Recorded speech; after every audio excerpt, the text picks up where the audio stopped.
Hello and welcome to another special podcast interview presented by toughpigs.com. On February 8th, 2025, a group of celebrities, musicians, and comedians banded together for a live script reading of the Muppet Movie, raising funds to support those affected by the California wildfires. On May 5th, they'll be doing it again, this time reenacting the Great Muppet Caper. We've got two special guests joining us for chat about the event, the Muppets, and so much more. First, he is the producer of the script readings and an old friend of Tough Pigs. It's Matt Wilkie. Hey, Matt. Hey, Joe. How's it going, everybody? So glad to have you here. But I hate to tell you that you are so not important to this conversation. I'm on the bottom of the list today. The cast list is our guest and then spacebar, spacebar, spacebar, me. Yeah, pretty much. I'm glad that you understand how the standings go because our second guest is a real celebrity. Look at this.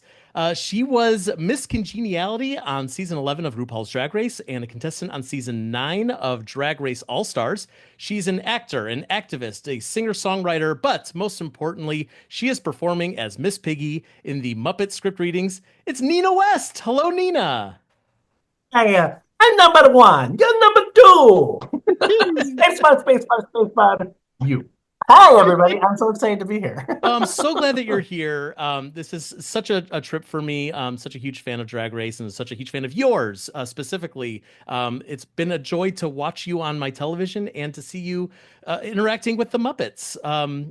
So we got to get into all this stuff. But first and foremost, I have a theory that I'd love for you to prove or disprove.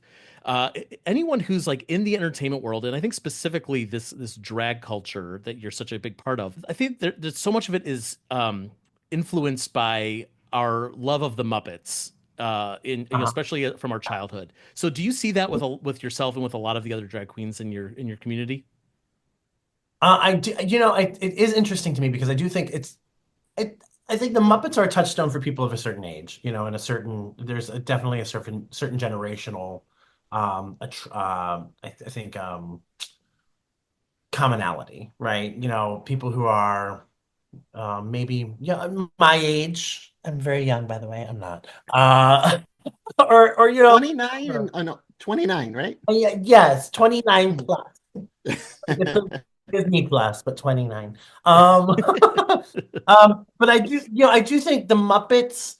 Especially for people like me who are in this space, I think we're really a first introduction to being the concept of being yourself. This idea that you could really do anything or be anything and be yourself. Gonzo is a perfect example of that, right? Because, we don't really ever get to know what Gonzo is, but it doesn't really matter to this group of friends. And it doesn't ever really, it's just Gonzo exists. Gonzo exists in his truth. And everyone around him loves him and accepts him and lifts him up for that, and so I think for me that was a big part of my own love for the Muppets, and in that I was attracted to them since I was small. Since I mean my parents had it on in the house when I was a kid, and it was like I had every record, every like story time, little like 7-inch. I mean, like it was a thing in my household, and it still is, and it's. And I think like queer people are definitely drawn to the world that Jim Henson created for a reason. Yeah, I think that's pretty apt. And I'm curious about Miss Piggy specifically because obviously you are playing Miss Piggy. You've played Miss Piggy in the Muppet Movie script reading. You're going to be doing it again. We often talk about Miss Piggy as being like the original drag queen. Is that something that you think about too, especially with your performance of her? Well, I mean, it's interesting because I think of Miss Piggy as being the most fabulous pig to ever exist. She's a high fashion model. She is a businesswoman. She's an entrepreneur. I mean, like, she does it all. She is like, she's like Barbie but better. And so I never really thought of her as a drag queen per se. I think that she was the blueprint for so many of us, right? And being both and like larger than life and also demanding of what she thought she was deserving of and what she was owed. I think that's powerful, right? And I don't know, Miss Piggy is such an icon for so many reasons. Amy Poehler just did an interview with Las Culturistas where she talked about her favorite person is Miss Piggy. Like, like who her idol is Miss Piggy. And for so many reasons, like that I just stated. Like it's just Miss Piggy, there is tongue firmly implanted in cheek when she is presented. And I think that gives the viewer a lot of permission and a lot of wiggle room to gravitate towards to this character who is so strong and so silly and seemingly fully aware and completely unaware of their own ridiculousness. Like I think that's her power. And I love her. I mean, I love her. Are you kidding? And the fact that Matt asked me, when Matt, I got an email and Matt's like, do you want to do this thing? Where we're going to do this thing and it's going to, would you be Miss Piggy? I'm like, what? It's like, yeah, yes, I do. Yeah, because it's like my whole like childhood. I mean, everything, every moment of it all has been, so enwrapped in this world and how much I love it. When I went to Drag Race, I was really intentional because they ask you all these questions when you're getting ready to do press week and you do all these outlets and in 2019 it was a little bit of a different world in terms of like kind of the media landscape of how queens were working within the business in the industry. And like the only person who was a known drag queen to have worked professionally in a public setting with the Muppets or with Disney and like that regard, I think was RuPaul. And um and I was just like, that if that can happen for Ru, maybe it can happen for me. And I was just remember being very intentional about speaking to the universe, the things that I really wanted to accomplish, and my big dreams. Like what do you want to do after Drag Race is always the big question. What's next? What do you hope happens? What do you have in the works? And I just kept putting out there because my drag is so inspired by Miss Piggy, Fozzie Bear, Gonzo, this kind of Muppet Show clan, of friends, chosen family. That it's like one day I really hope that I can do something with Henson or with the Muppets or Disney will see me and they'll understand my aesthetic and my drag and like they'll think I'm worthy of the opportunity. And I it just kind of kept putting it out there and putting it out there. And stuff like this has happened and it's pretty fantastic and magical. And it's all means a lot to me. Yeah. I mean, you're kind of burying the lead here because, like, yes, it's very exciting that you got to do this script thing with Matt, but you've worked with the Muppets. Like, you manifested that. Yeah, I did bury the lead. I'm sorry. Okay, so in 2021, you appeared in a Disney Plus Pride event called This Is Me, and you got to sing Rainbow Connection with Kermit the Frog, which must have been such a thrill for you. Yeah, the Disney had tapped me to host the event. It was 2021, and it was early, like late spring, early summer is when we were filming. So this is also at the during the pandemic. We were just starting to travel out to do filming, and I traveled to Los Angeles, and everything was masked on set. Like it was a very tense kind of new world, brave new world we were all trying to navigate. And Disney wanted to create this Pride special for YouTube channel, for their YouTube channel, for the Disney Plus YouTube. And when they brought me on, they're like, "What? Okay, like give us some of your ideas. Like talk about some of the songs that you think really have like a queer connotation, or could be seen from a pride perspective." And I started, it's like go the distance, and I mean, really everything kind of that Disney canon does feel like a really pride empowering, kind of like anthem. So I was just naming all these things, and I remember getting an email. I was like, "Well, what would you want to do?" And I was like, "Okay, here's my opportunity." Hear me So out. I just did. I said, "Now this might be a little crazy, but I know that the Muppets are under Imagineering now, and I don't know, off the top of my head, it'd be really great if we sang Rainbow Connection with Kermit the Frog." And I was expecting like, oh, that's just not going to be possible. They came back like, oh my God, what a great idea.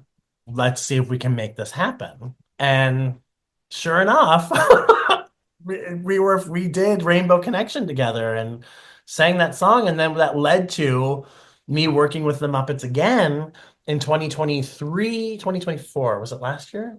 You 2023 you did at it D. twice. You did one in 2022 and one in 24. Look at you. Look at I did you. my You're like, no, like, This guy's good. yeah, it was 2022, I think, when we did the celebration of A Muppet Christmas Carol at D23. And I hosted that panel with Brian Henson and with uh uh just incredible. It's like I'm turning red because like I can't believe it's my reality. But I got to perform with the Muppets, and we had this whole opening scene with Gonzo and Miss Piggy and Kermit and Robin, and then I led into the panel conversation, and then it went into a kind of a medley of songs from the film with the penguins and the vegetables and Kermit and Fozzie and Rolf and Miss Piggy, and I just like little Andrew, myself, my little version of myself was just saying, I mean, there's a picture of me where I am like wide-eyed, tears are in my eyes. I don't know if I've ever been happier, like just kind of just seeing this magic unfold in front of me. And it's um Rolf was, I mean, I should say also before the interview goes any further, Rolf was my very favorite when I was a kid. It's a good choice. I Yeah. loved them so, so much. And um and I was hoping I would one day get a dog that talked and played piano, but it never happened. Yet it hasn't happened But yet. haven't yet. But yeah, I mean, so like there's been a really wonderful relationship that I have built with both Henson and with Imagineering and Muppet Studios. And I'm really grateful for that. And that's a lot of like, and like that's a lot of trust there, like, I think people who are, these are really important, kind of, entities and pop culture pieces and a part of our own pop cultural history. And I know that, and I appreciate it with such, and approach it with such care and with such, I think, tenderness. And I think they see that, like I really love it and I really want to respect it and and celebrate it and uplift it, and also like have the opportunity to say thank you, and how can we carry that on, and how can we continue to do wonderful things together. And yeah, sorry, I get so excited. No, please don't apologize. But that's it. I like that you said it. Like it's a way of kind of giving back, because I feel like that's a big philosophy for us as well at Tough Pigs. Is we like, this is something that really shaped our entire lives. We love it so much that we're doing this, this whole website and all these podcasts, et cetera, et cetera. And so the very least that we could do is just kind of share it together and help other people kind of find this great stuff. Um, but Matt, uh, I'll, you're yeah, here I was going to also. jump in there. Just yeah, I'm also here. Hi. Hi. Uh, um, no, but what you guys are both saying is wonderful, and it's absolutely the approach that I started the Muppet Script with. When the fires were happening, and I talked a little bit this in the podcast before, so sorry if I repeat myself. But when we did that first, it was very much of a time and of a moment where not only Los Angeles was going through so much with the wildfires, but I mean the country itself and was going through this re-election that we don't need to talk about right now, but is a terrible. There's a lot of terrible things right now going on in our country and in this world, and the Muppets kind of represent an optimism that is ridiculous and is powerful in its own way, where no matter what is going on around them, no matter what kind of chaos there is, they want to put on a good show filled with love and with unity and with community. And so doing the live readings was kind of my idea to bring that to people, um, to also honor the work that went into that script as well. I mean, when you look at Jerry Jewell and the cadre of writers that they've had for these movies, they're amazing and they're hilarious. And it's getting to I was trying to explain the show a little bit to someone where they're like, well, is this just like, is it like a fan film? Like, am I watching a fan film? and it's so different than that. It's an homage to the craft of writing. It's an homage to their humor, And I really do see it as a community event as well. When you're watching the live stream and you're commenting with other people, I went back and watched it myself with the live stream comments on after we filmed it, because I was like, I want to see how people are like responding to this. And the community that formed in that group chat itself was like amazing. By the end of it, people were like, give me your email. I want to stay in touch because I had so much fun watching this with you. When we do it live and we're in the room and everyone is singing along and the lights are just dimmed, but like you can still see your neighbors and you can still see, like from the stage, we can still see the audience, everyone's singing along, and it's just a wonderful community experience. And that's what the Muppets is all about. And I love that we can recreate that in a small way. Absolutely. And I like what you said about community too, because that's really, I always compare us to like, um, if you look at like the Star Wars community, there's so many of them and they're so loud. And like the Muppet fan community is not that. We're a tight-knit community. If you want to join the community, we all know each other and we can support each other in that way. And I feel like that's so in the spirit of the Muppets, to the point where like, I mean, I guess I'll talk about myself for this, but like a lot of my own personal philosophy comes directly from what I've learned from Jim Henson and the things that he created. And I like to think that we're kind of passing that along as well, through the work that we're all doing. Our website and your script readings, and and I think actually reflecting that onto drag culture, especially nowadays, it's you all are really kind of banding together to like support drag and to tell people like that this is not something that should be outlawed, or it should be supported and celebrated, and we can all learn so much from it. It's that sense of joyful community through the arts. Yeah, I think that was like what Matt was saying is like it's such a true, I think, hard and fast rule for Henson, especially in this the Muppet Show kind of world, in these Muppet films, especially the first three, is that what can't we do, like what we can do alone, we can do so much better together, right? That kind of, I like that idea that, we've got to save our theater. I can't do it alone. No, we've got to do it together. I've got to put on a Broadway show. I do it alone. Actually, I need more frogs and bears and chickens and things, right? Mhm. It's Mhm. that reminder that we're so much better together. And I think that truth is so always that truth always wins out in this world, and it does also, like in the Star Wars universe. But we, like we're always better together. It is just because it's a hard and fast truth about life. We're just so much better together, and so Mhm. like I think that's why it is so pervasive in the world of drag. Why it's so pervasive, and in community. When we find community deeply within our greater communities, it's because we're so much stronger together. And I think especially not to make it about what's happening in the world today, but what is like, I believe what it is, the distraction is that people are really trying to isolate everybody and make them feel alone Mm. and like they don't have a community. And it's like, it's Muppet Rule 101, which is I hope people hear this on this podcast. You're so much stronger when we're together. And, and with our differences, how we celebrate our differences and how we do that together and how we all come together to save the theater, to put on the show, to make a movie, right? Like whatever that is. That's I think the big theme here that really wins out for me. Hmm. And speaking of putting on a show, segue, back Ooh. to talking about the script reading. So Matt, what you had a lot of options in front of you to cast Miss Piggy. So how did you land on Nina? This will be good. Yeah, I putting you on had a spot here. um you're correct. I had many options in front of me. However, I truly mean this when I say it.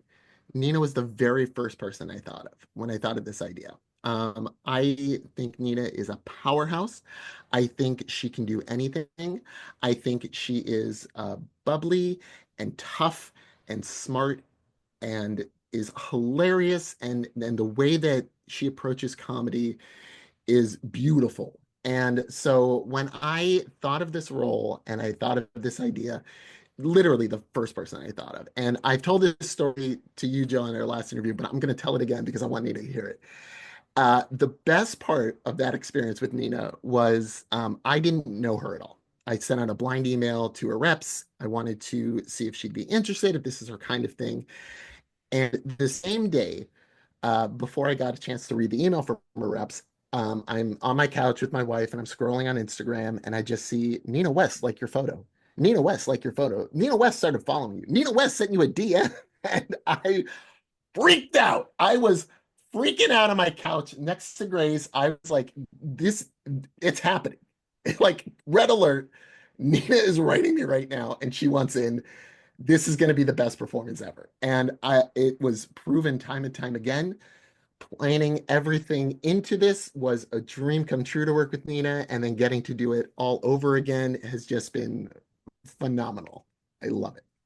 Thank you. Well, I want to like it was like there were so many things happening, and you really did sum it up with like what a fun way for us to come together. What a powerful way for us to raise money and to also raise the issue about these wildfires and also like what a great way for me to knock that off a bucket list of being able to have my crack at Miss Piggy, and it was, I mean, yeah, yeah. Thank you for saying that. What a dream. It's all true. All true. Yes. Thanks.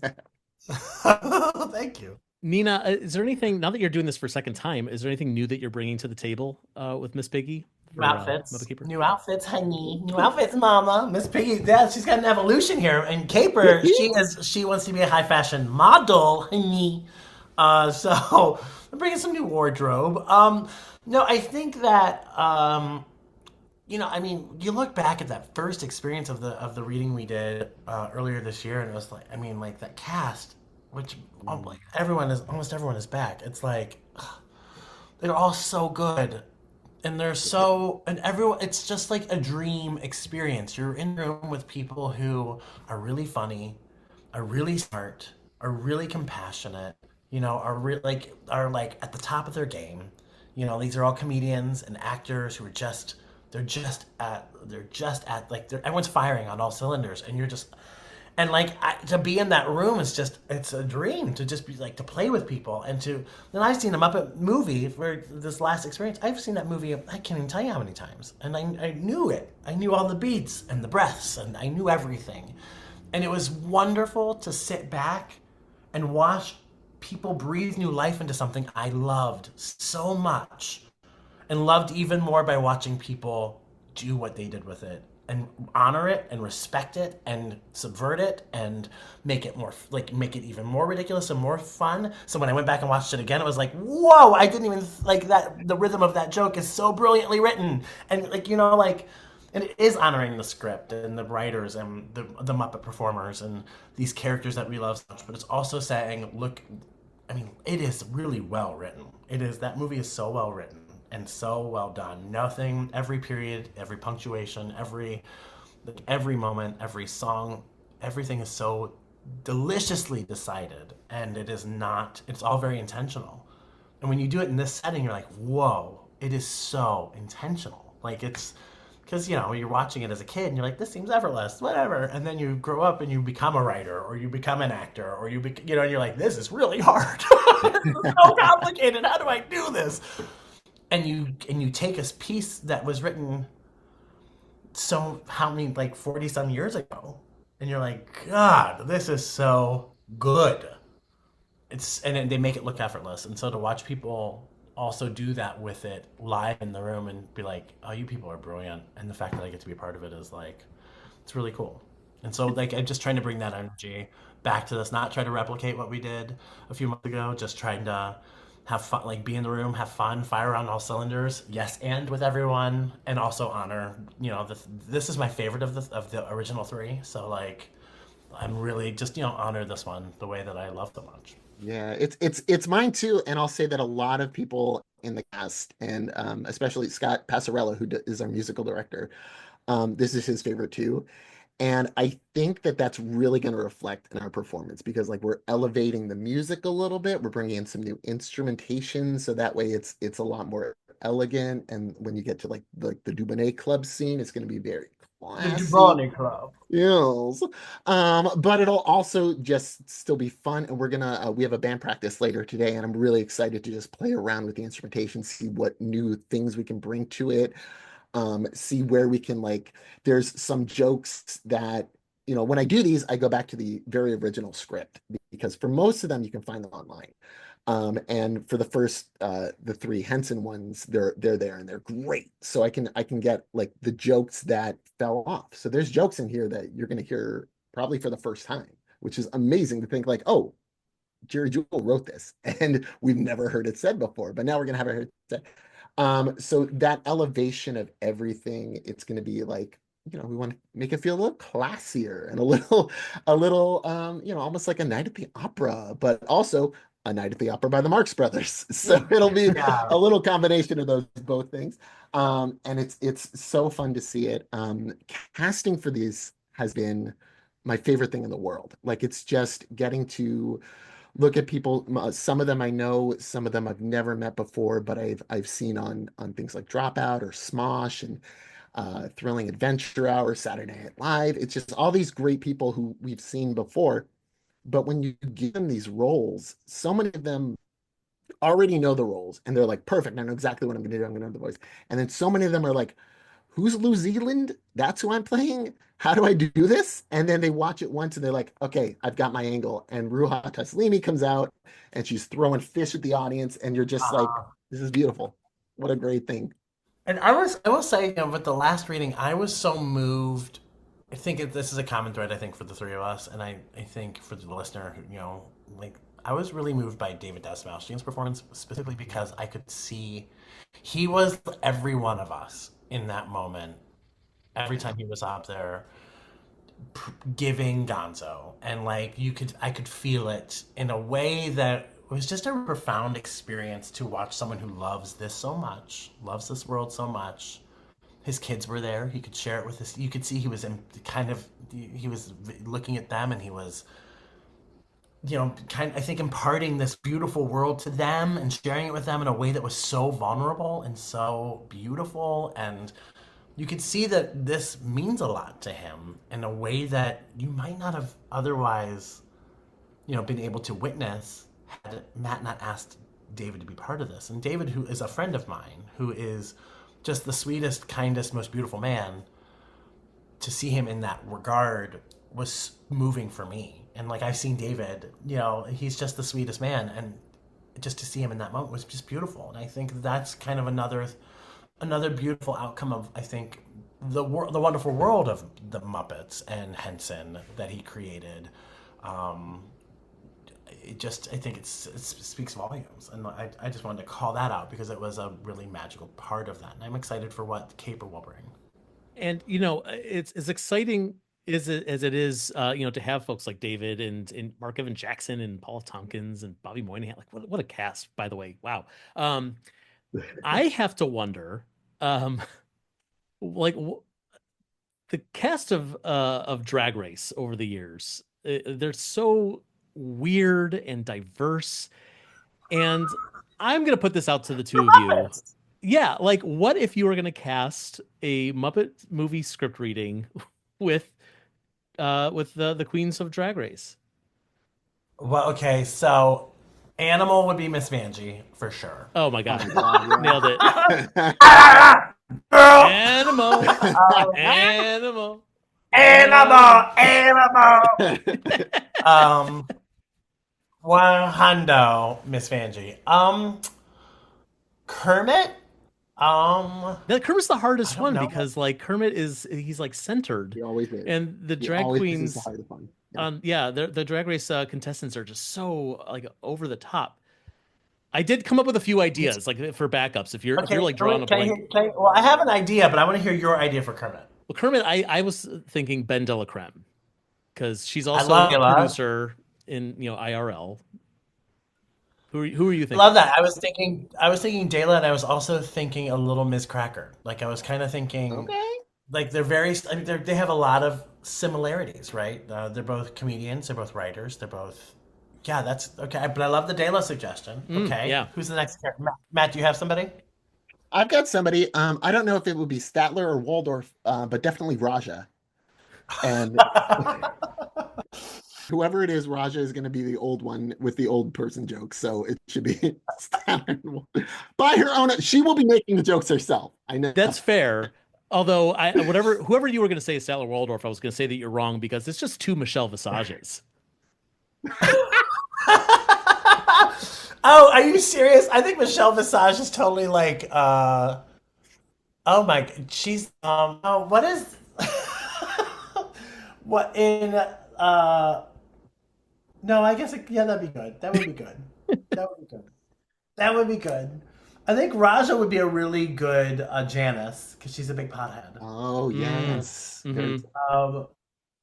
I think that, but Statler and Waldorf would be a Raja Raven combo, you know, with the two could be fabulous. Oh God, give me another character. So I have a good pick for Gonzo. Like a spot on. Okay. I brought this up to I put this up to my wife, and she and I both came up with the same person, which means it's got to be spot on. Do you want to think about it for a second? You want me to just say it out loud? I have one, I think. Hit me with it. Jinx. Ooh, well, That's so what I here's was the gonna thing say. about Jinx. I wanted to find a good place for Jinx Monsoon because she can just do anything. I think she is just all the Muppets put together. She is. She's like I would say like I think that's why I have such an affinity for her and why I love her so much. I would, yeah. Who are you gonna say though? I was thinking Evie Oddly.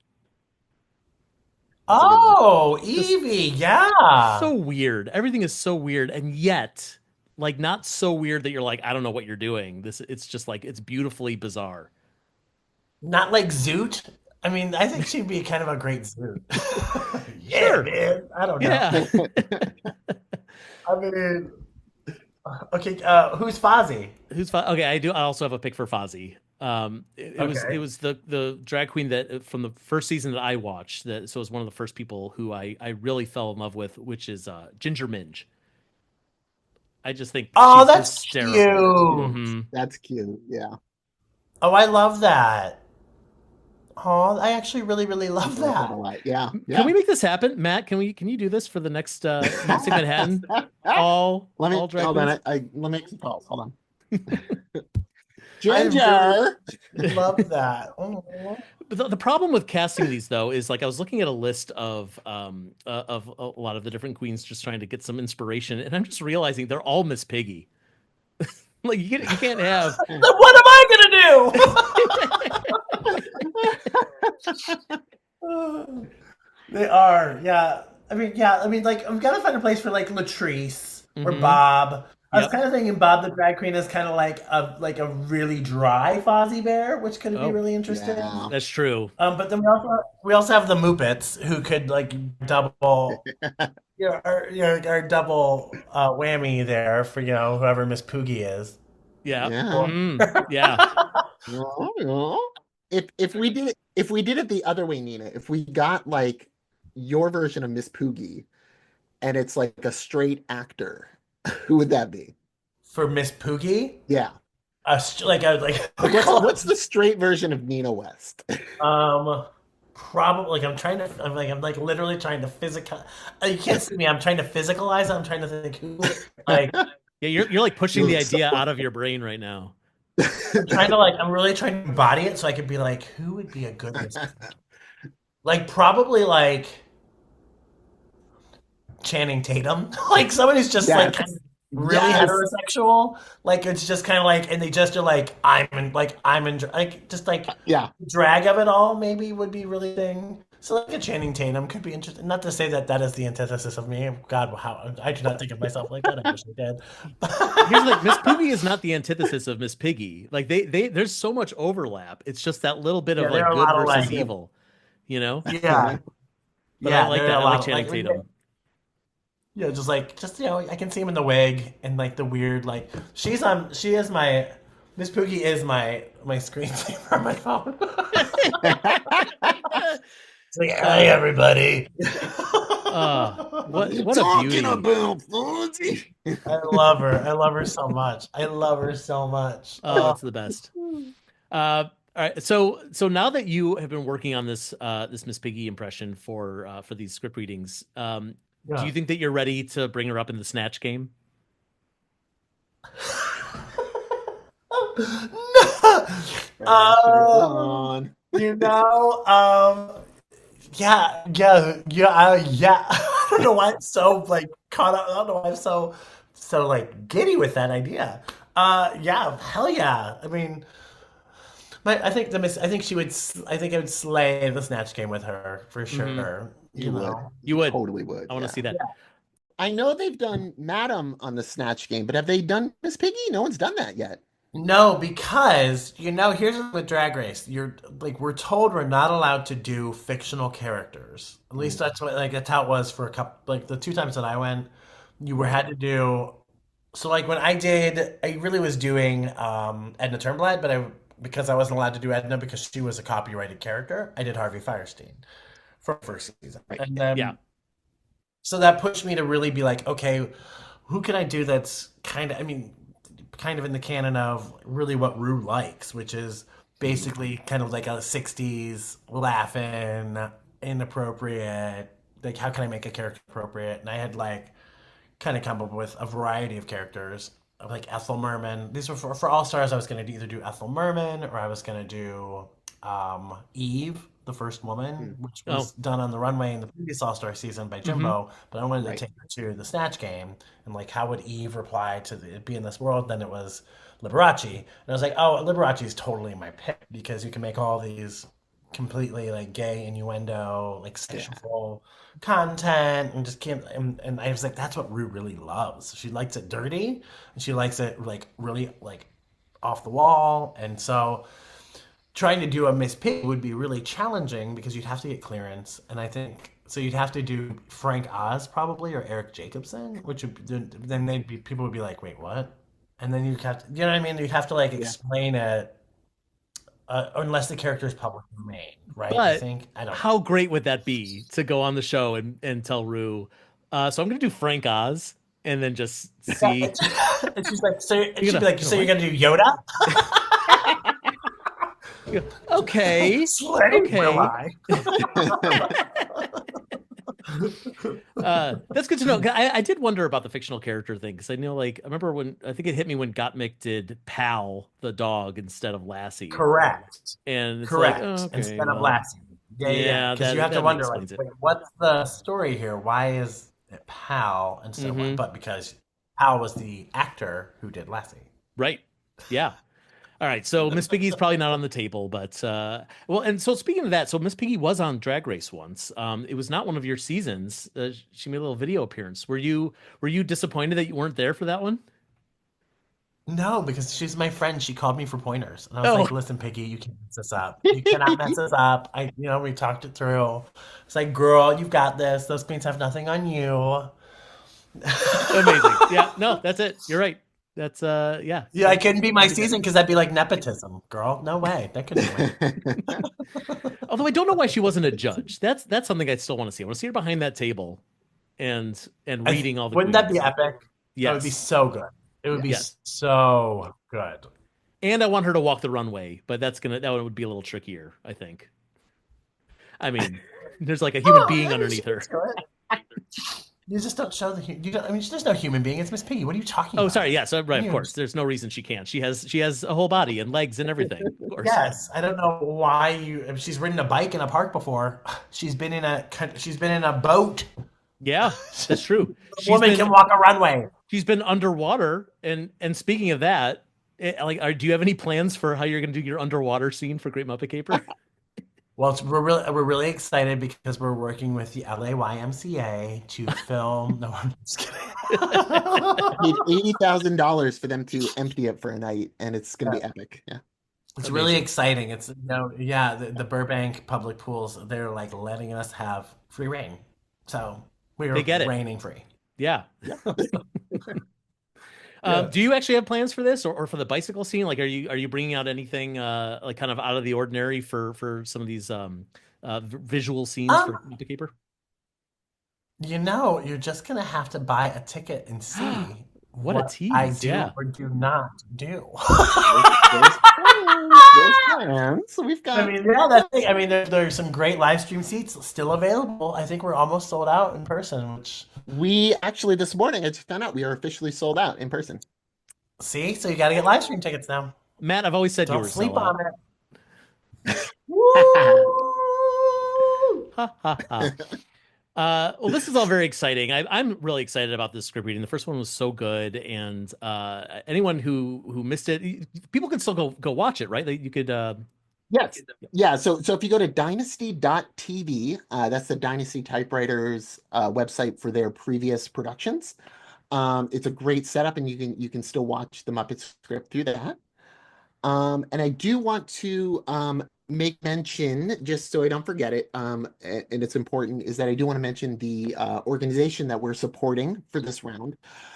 So my goal is every time we do a script reading is to look out into our community and find an organization that needs help at that time. So for the first one, it was for Give Directly, which helped a lot of people during the fires that we had here in Los Angeles.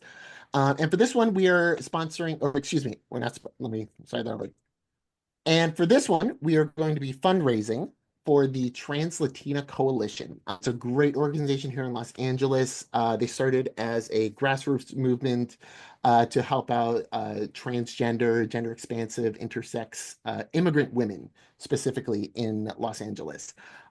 There was an urgent need for that, and unfortunately, we're still in a time where there is an urgent need for trans people and for immigrants. And so it's this unfortunate cross section of a community that can really use some help right now. There is a great team behind it. These are activists who have been working for the trans community for decades and are really, really wonderful people. I just had lunch with Bambi Salcido, who's the head of the organization. And it's coming at a time where this is really going to help them a lot. And so I'm really excited that we get to do this for them. Sounds like a great cause, and another reason why y'all should go to the Dynasty Typewriter website right now and reserve your live stream ticket. Is that the right place to go? Dynasty Typewriter website. Yep. Did I get that right? Yep. Yeah. Perfect. Yeah. So from there you can buy your tickets for the live stream. I want to put this out there because I didn't say it last time, but what I would love is if anybody that's listening is by any chance doing like a group watch party or something like that with a live stream, tweet it or no, don't tweet. Tag Tough Pigs or tag myself on Instagram. Let us know about these if there are. I don't know if these exist, but if they do, I want to know that they exist. So if they're out there and people are like, yeah, I just had my whole family over and we all watched the script and Muppet Caper, I would love to see photos of that. Oh, great. I have a question for you, Matt. Yeah, Are you going to take this to New York City? I think we should. I think we absolutely should. Muppets Take Manhattan script reading in Manhattan. You know, it's not a bad idea at all. And I think with I think I have enough connections on the East Coast that I think that could I work. mean, I think we know some people, Matt. I think we do. I I think you think we do. know me. I don't know any celebrities, but I could show up. No, that would be a blast. Because I mean, I will say selfishly, I'm so disappointed that I cannot be there for these script readings in person. LA is just a little bit too far away for me. Because it looks like you guys are having such a good time, and like I just love any sort of celebration of the Muppets. And I get the FOMO real hard. So yeah, so bring it to my backyard, please. Okay, but you have to bring cake for everybody if we do it there. Cake. I will. Cake. I'll tell you what. If you do this in New York City, I will bring cake. I will make that deal. I will go Wait, to hold on. Let Costco. me upgrade. Let me upgrade that actually just a No, little too bit. late. We're Levain's. signing it right now. No, Ah, Levain, I damn it! I can't could have afford got that. Levain's cookies. Ah! I will go to Costco. I will buy sheet cake. They have the Fair best enough. sheet Fair cake enough. of anyone's sheet cake, and I will provide cake for anyone who wants at the live show. I will make that promise. So Excellent. another reason. Okay, so again, Dynasty Typewriter website, that's where you get your tickets. Nina, is there any place that you would like people to find you on the internet or anything else that you want to promote? Oh my gosh. Well, you can find me at ninawest.com. I've got a calendar full of dates there where where you can catch me live. As we're going into a really busy summer and Pride is really right around the corner, you're just really encouraging everyone who's listening to make sure you celebrate those beautiful LGBTQI plus people in your life. And there's a variety of ways to do that. So, but make sure we're just really hopefully just spreading love and coming together during a really difficult time. So I just really appreciate you having me today. Oh my God, of course. And we appreciate you spreading love here on this podcast with us and celebrating Miss Piggy and the Muppets. I can't think of anyone better to do it than you. So thank you. Oh, thank you.